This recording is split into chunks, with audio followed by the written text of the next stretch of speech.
Tanggap kami ay tumanggap ng isang napakagandang impormasyon ukol sa isang kamakailang hakbang patungo sa modernisasyon ng hukbong dagat ng Pilipinas. Namataan kamakailan ang hinaharap na BRP Diego Silang, FFG-07, ang ikalawang missile-capable na frigate sa ilalim ng Miguel Malvar-class frigate program ng Philippine Navy, habang nakadock sa Hyundai Heavy Industries, HHI shipyard sa Ulsan, South Korea.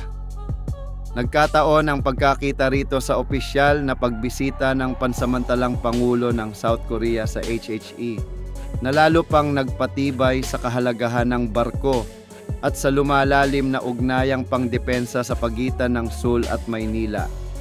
Nakatakdang i-deliver sa Hulyo 2025, ang BRP Diego Silang ay isa sa mga pangunahing bahagi ng Horizon 3 Modernization Program ng Philippine Navy sa ilalim ng Revised AFP Modernization Act.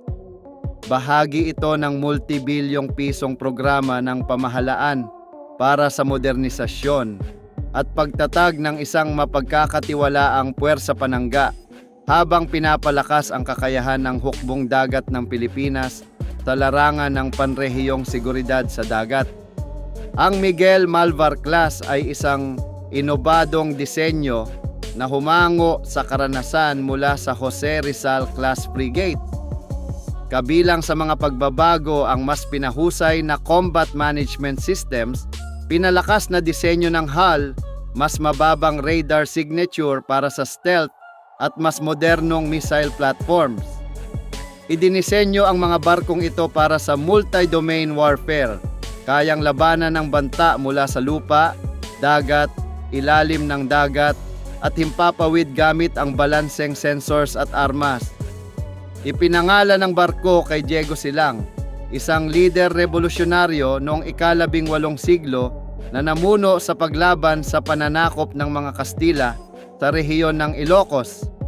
Ang pagpili ng pangalan ay sumasalamin sa diwang makabayan at pag-uugnay ng makasaysayang katatagan ng sambayanang Pilipino sa kasalukuyang pagsusumikap para sa pambansang seguridad at soberanya.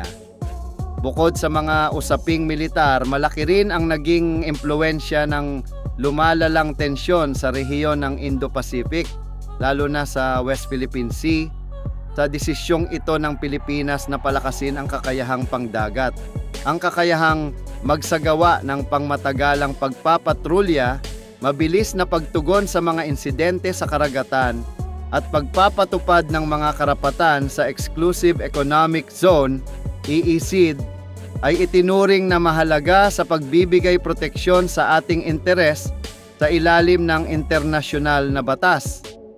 Ang South Korea bilang pangunahing tagapagbigay ng mga makabagong barko pandigma sa Pilipinas ay nagpapakita ng lumalalim at matatag na ugnayang pangdepensa. Higit pa sa paggawa ng barko, kabilang sa kooperasyon ang paglipat ng teknolohiya, mga programang pagsasanay at pangmatagalang suporta sa logistics na magtitiyak ng tuloy-tuloy at epektibong operasyon ng mga barko sa mga darating na dekada.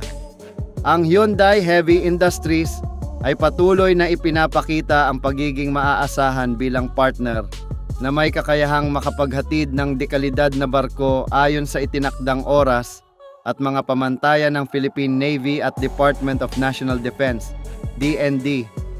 Ayon sa mga ulat, kasalukuyang nasa yugto na ng final outfitting at sea trials ang BRP Diego Silang.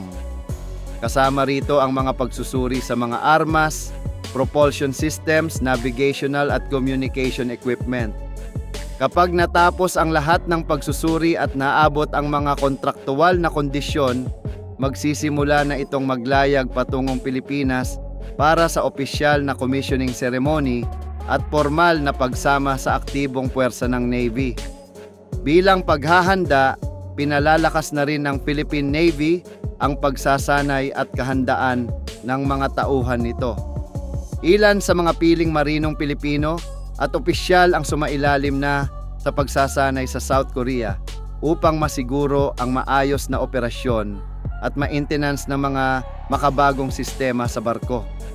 Sa mas malawak na pananaw, ang paghahatid ng BRP Diego Silang at ng naunang kapatid nitong BRP Miguel Malvar, FFG 06, ay isang pangmatagalang pamumuhunan hindi lamang sa pambansang depensa, kundi pati sa katatagan ng rehiyon. Ang mga modernong surface combatants na ito ay inaasahang magsisilbing panangga sa mga posibleng banta, magpapalawak ng maritime domain awareness at susuporta sa internasyonal na kooperasyon sa mga joint exercises at humanitarian missions sa hinaharap. Sa nalalapit na pagpapalakas ng kakayahan ng ating hukbong dagat, ang Philippine Navy ay mas handa na ngayong gampanan ang mas malawak na saklaw ng mga misyon mula sa pagtatanggol ng ating karagatang teritoryo, pag-secure ng mga sea lanes hanggang sa pagtugon sa mga kalamidad at pagtupad sa mga obligasyong pandaigdig.